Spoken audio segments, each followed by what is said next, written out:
పాకిస్తాన్ సైన్యం ప్రాణాలు తీస్తున్నారు తాలిబాన్లు. మేము 200 మంది తాలిబాన్ల ప్రాణాలు తీశామని పాకిస్తాన్ చెప్పుకొచ్చింది.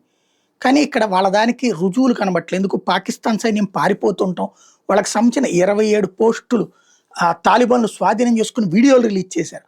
అట్లాగే వాళ్ళు దాడులకు వెళ్తున్నప్పుడు పాకిస్తాన్ సైన్యం పారిపోతున్న దృశ్యాలు ఉన్నాయి. అట్లాగే అమెరికా అప్పుడు పారిపోతూ లేదా వెళ్ళిపోతూ వాళ్ళకు వదిలిపోయినటువంటి ఆయుధాలు, యుద్ధ విమానాలు, యుద్ధ హెలికాప్టర్లు ఇట్లాంటి వాటిని ఇప్పుడు బయటికి తీసి రన్నింగ్ చేస్తున్నది అక్కడ తాలిబాన్ల సైన్యం. తద్వారా పాకిస్తాన్ వాళ్ళని 58 మందిని చంపామంది. పాకిస్తాన్ వాళ్ళు చెప్పినట్టు 200 మంది అని అనలేదు, వాళ్ళు 58 మందినే చంపామంది.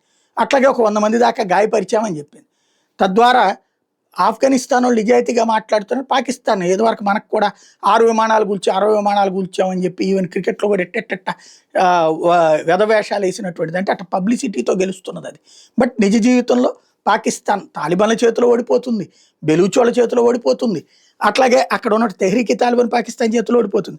భారత్ చేతిలో అయితే కుక్క బతికేదాన్ని 24 గంటలు ఓడిపోడు.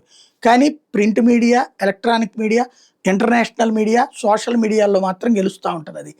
అది మరొకసారి నిరూపణ అయింది.